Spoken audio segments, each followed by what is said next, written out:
Hey everyone, every so often I come across a random, or some might say useless, fact about the PC industry. For example, Lisa Su, who is kind of a big deal, has a cousin in technology who is an even bigger deal. Also, Bill Gates used to say this to people a lot when working at Microsoft. I'll loop back to both of these things in a minute.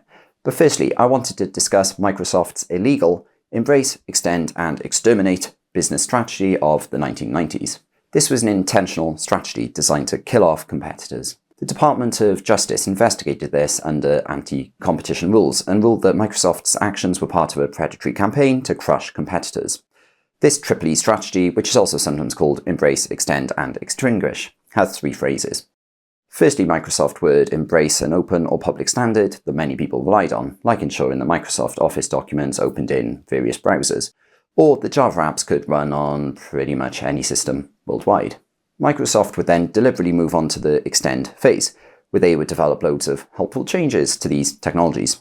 They would then claim that these changes gave people the latest, best way to write Windows applications, in the case of Java. But what they were actually doing was making it harder for non-Windows systems to interact with Microsoft's now modified standards. For example, Microsoft removed the Java native interface from Windows, which was a breach of contract, by the way, meaning the various Java apps developed for Windows no longer worked on Apple or Linux. They also made various proprietary changes so that Office documents would no longer load on rival browsers like Netscape. Never heard of Netscape?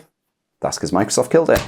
By embracing popular technologies that households all over the world relied on, and then making proprietary changes to them, households suddenly found that they had to use Windows-based systems and browsers like Internet Explorer at the time. They had no choice. Microsoft were using their substantial market power to kill off competitors, which is where the third phase, extermination, came in. Microsoft would continue to push home their anti-competitive advantage, according to the DOJ, making it harder and harder for rivals' technologies to stay in business. For example, various Extend changes from Microsoft led to a large decline in Netscape's market share, and eventually the browser just died out. Equally, Microsoft employed Embrace and Extend on their MSN Messenger chat program, breaking compatibility with the popular AOL software, resulting in various people effectively being forced to switch from AOL to MSN as part of the extinguish phrase. Bill Gates used to claim that these notorious Embrace, Extend and Exterminate strategies were necessary to avoid damaging or destroying Windows, but the end result was that many other rivals went out of business due to Microsoft's harsh changes to previously open standards. This led to various lawsuits that Microsoft lost, including needing to pay billions of dollars to Sun Microsystems, the developer of Java. The US Department of Justice also investigated Microsoft for many years, finding that they were anti-competitive, and this led to a slow but steady improvement in open standards again. The second fact that I wanted to cover is about one of the earliest ever tech startup founders, Robert Noyce. This guy was a genius. He co-founded Fairchild Semiconductor and then Intel, the huge CPU company that we all know and loathe. Love. What was impressive about Noyce is just how much he accomplished in his life. He didn't come for money, but he still founded one of the world's biggest and largest companies.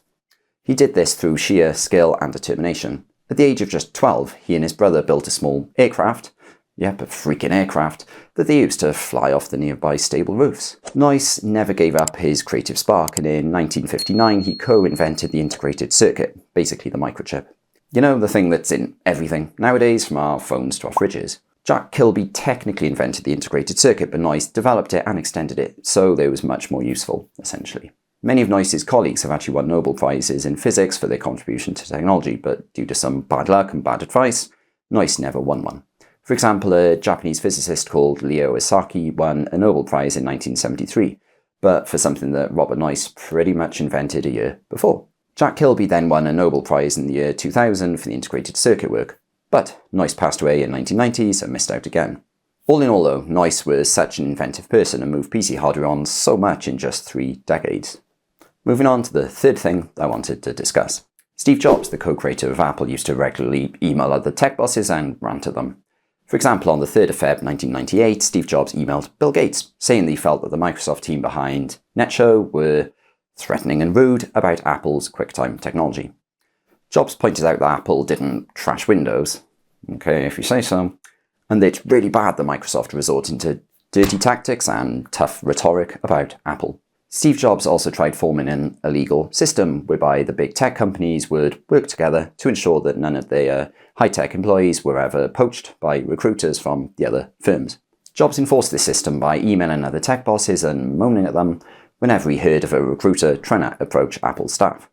For example, in the year 2005, Steve Jobs emailed the boss of Adobe to complain that Adobe were approaching Apple staff, and then Jobs threatened that Apple would basically start poaching Adobe staff if Adobe didn't knock it off. Equally, when a Google recruiter approached a member of Apple staff in 2007, Steve Jobs personally intervened and emailed the boss of Google, Eric Schmidt at the time, asking them to stop this. This enforcement action wasn't legal though.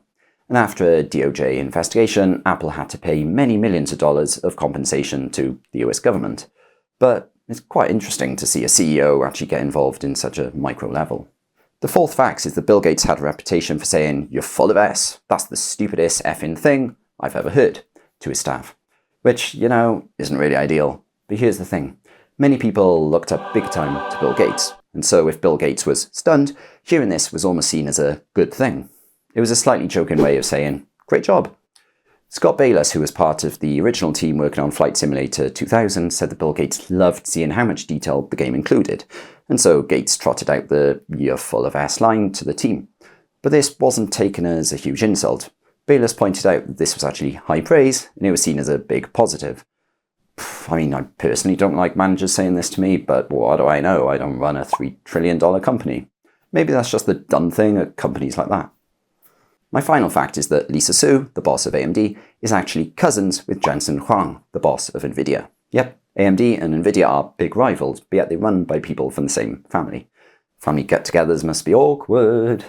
Joking aside though, they're first cousins once removed, as this family tree from Jin Chat shows. Basically, Jensen Huang's mother, who was born in 1939, has a bigger brother born in 1921. That brother had 3 daughters, one of which is Lisa Su's mother. It's actually a pretty successful family all around, with the owner and co-execs of a large concrete company thrown in the mix too. So it's pretty interesting to see all this, especially because Jensen's 2 children work at Nvidia as well, one as a project manager and one as a global product marketing manager. It might seem pretty surprising that the bosses of 2 major tech companies are related, although it's not actually overly uncommon. Adidas and Puma were founded by 2 rival brothers. This is known as the Dassler brothers feud, with Adolf Dassler launching Adidas and Rudolf Dassler founding Puma. Heck, in that case they were actual brothers, at least Lisa Su and Jensen Huang aren't as close as that, being first cousins once removed. Despite that though, I still find it pretty amazing that 2 of the biggest and most successful tech companies are related to each other. And that wraps up today's video. If you have any interesting PC facts of your own, please do share them down in the comments. And I hope you enjoyed this video. If you did, please click the thumbs up button. This tells the YouTube algorithm that more people should see this video. Please also subscribe to this channel if you haven't already, and thanks for watching.